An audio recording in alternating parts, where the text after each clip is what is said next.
In this video, I am going to tell you 10 very important points. If you keep these 10 points in your mind, you can solve any question on acid-base disorder. Then we are going to deal with some practice questions and examples. Let's start. Before we start, one thing that you should keep in mind is in acid-base disorders, we deal with arterial blood. We deal with arterial blood. Point number 1. Factors that determine the acidity of arterial blood are number 1. H plus ion concentration of arterial blood, and number 2 is partial pressure of carbon dioxide of arterial blood. If H plus ion concentration increases, then acidity of arterial blood increases, and if H plus ion concentration decreases, then acidity decreases. If partial pressure of carbon dioxide increases, then acidity of arterial blood also increases, and if partial pressure of carbon dioxide decreases, then acidity of arterial blood also decreases. Point number 2. Factors that determine the alkaline nature of arterial blood is number 1. H plus ion concentration again, and number 2 will be bicarbonate level ion concentration.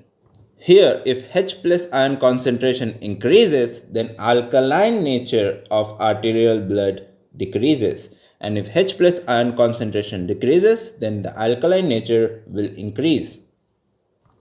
If bicarbonate level increases, then alkaline nature will increase, and if the bicarbonate level decreases, then the alkaline nature of arterial blood will decrease. So we have discussed the first point and the second point. Now let's come to the third point. pH of arterial blood is inversely proportional to H plus ion concentration of arterial blood. If pH increases, then H plus ion concentration will decrease, and if pH will decrease, then H plus ion concentration will increase. Point number 4 is normal ranges. The normal range of pH of arterial blood is 7.35 to 7.45. If it is less than 7.35, it will be acidosis, and if it is greater than 7.45, it will be alkalosis. Normal range for bicarbonate ion concentration of arterial blood is 20 to 28 milliequivalents per liter, and normal range for partial pressure of carbon dioxide in arterial blood is 36 to 44 mm of Hg. Point number 5. If you see the word metabolic, you should think increase or decrease in the level of bicarbonate ion in arterial blood. Once again, if you see the word metabolic, you should think increase or decrease in bicarbonate level in arterial blood. If you see the word respiratory, you should think increase or decrease in partial pressure of carbon dioxide in arterial blood. Once again, if you see the word respiratory, you should think increase or decrease in partial pressure of carbon dioxide of arterial blood. If you see the word acidosis, you should think decreased pH. If you see the word acidosis, you should think decreased pH. And if you see the word alkalosis, you should think increased pH. If you see the word alkalosis, you should think increased pH. So this is point number 5, as we have already discussed. Point number 6. Primary acid-base disorder is always followed by secondary acid-base disorder. Secondary acid-base disorder is the compensatory response from the body to deal with the primary acid-base disorder. If the primary acid-base disorder is metabolic, then its compensatory response will be respiratory. And if the primary acid-base disorder is respiratory, then the compensatory response will be metabolic. And if the primary acid-base disorder is acidosis, then its compensatory response will be alkalosis. And if the primary acid-base disorder is alkalosis, then its compensatory response will be acidosis. Point number 7.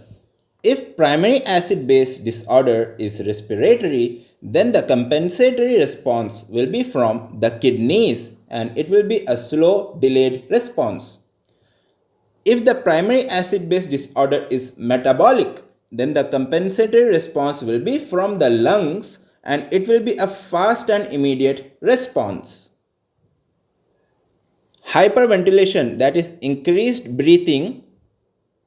Hyperventilation means increased breathing, causes decreased partial pressure of carbon dioxide in arterial blood.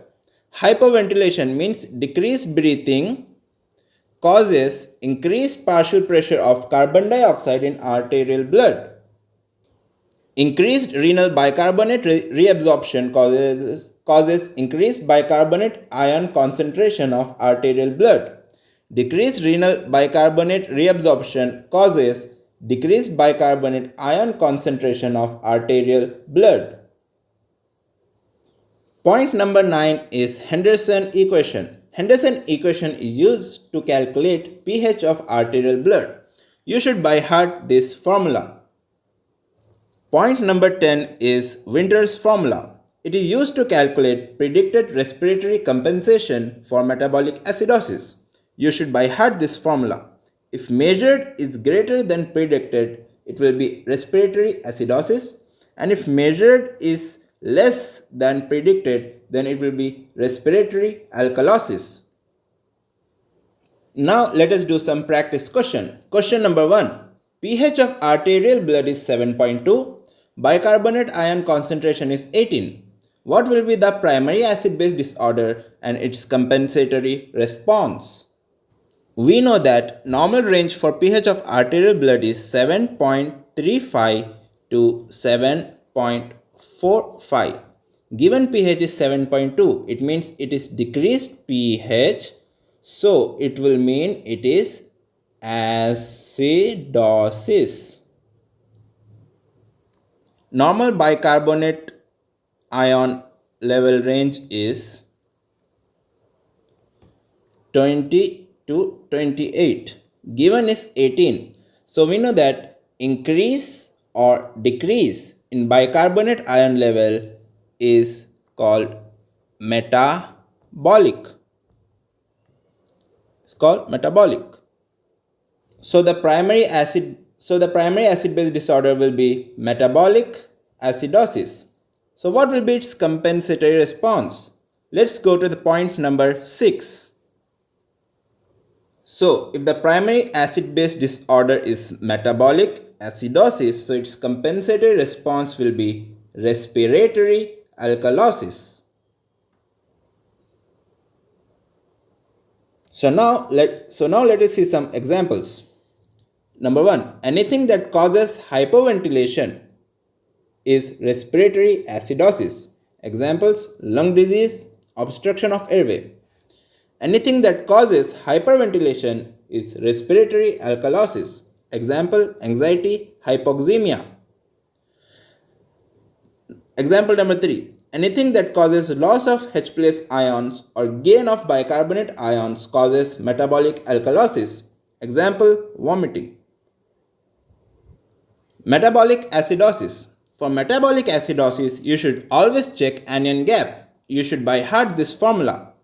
Normal range for anion gap is 8 to 12. Conditions with increased anion gap is renal failure, lactic acidosis. Conditions with normal anion gap is renal tubular acidosis, diarrhea. Thank you.